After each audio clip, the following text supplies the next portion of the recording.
Okay, now I'd like to provide you with another demonstration of our wireless capability. And one of the things that we're good at is using strain gauges wirelessly. And here you see a product we call SG-Link.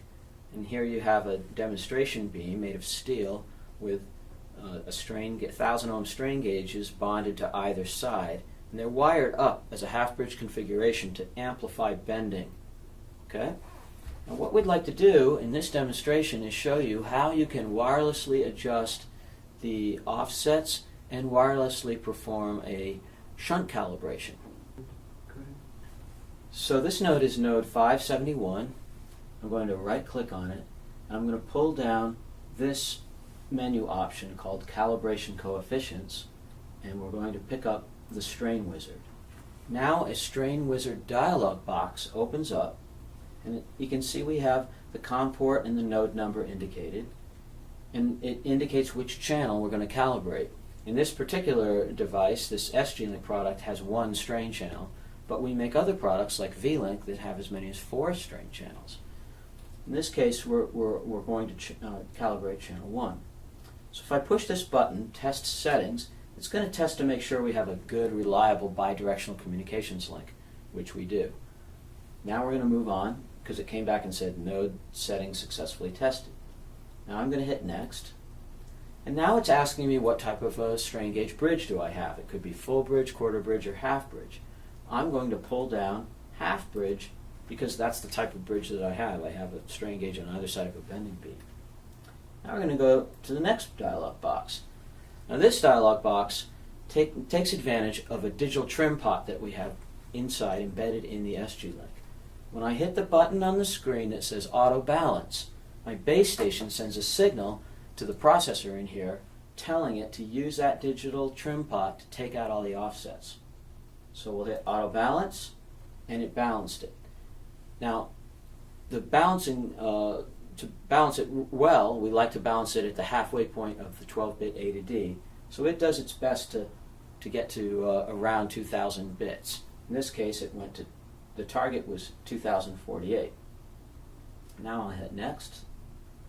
Now we'd like to use the shunt calibration capability. So I've got the strain measurement wizard box or button checked, because you can use an external resistor if you choose to.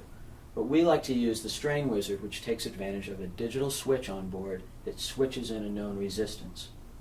So I'm going to hit Next.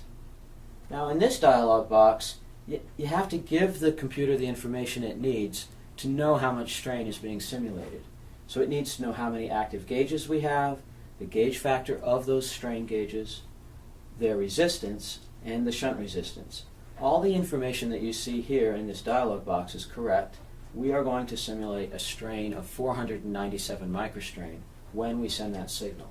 So I'm going to hit the Calibrate box now, and I get a screen that's going to show us in real time the shunt calibration being performed wirelessly. So when I hit the Calibrate button, there you see this step function. That step function is because our base station sent a signal to here, and it actually flipped the switch and simulated that amount of strain, that 497 microstrain.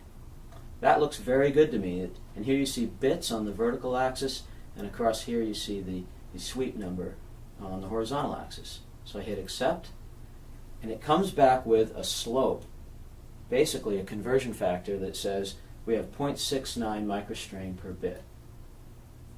Now I hit Next, and it asks me if I'd like to save this information to the memory, the embedded non-volatile memory of the device. I hit Yes. It's now writing to EEPROM locations in the device to store those permanently in non-volatile memory. So now that we have these coefficients burned into the memory of this device, when I pick up this node number, click on it, and then ask it to stream, the information that streams will be converted into strain values. Here you can see we have minus 650 microstrain to plus 650 microstrain. So these are actually strain units now rather than bits, which is nice when you're working with strain gauges. It's always nice to be able to work in physical units.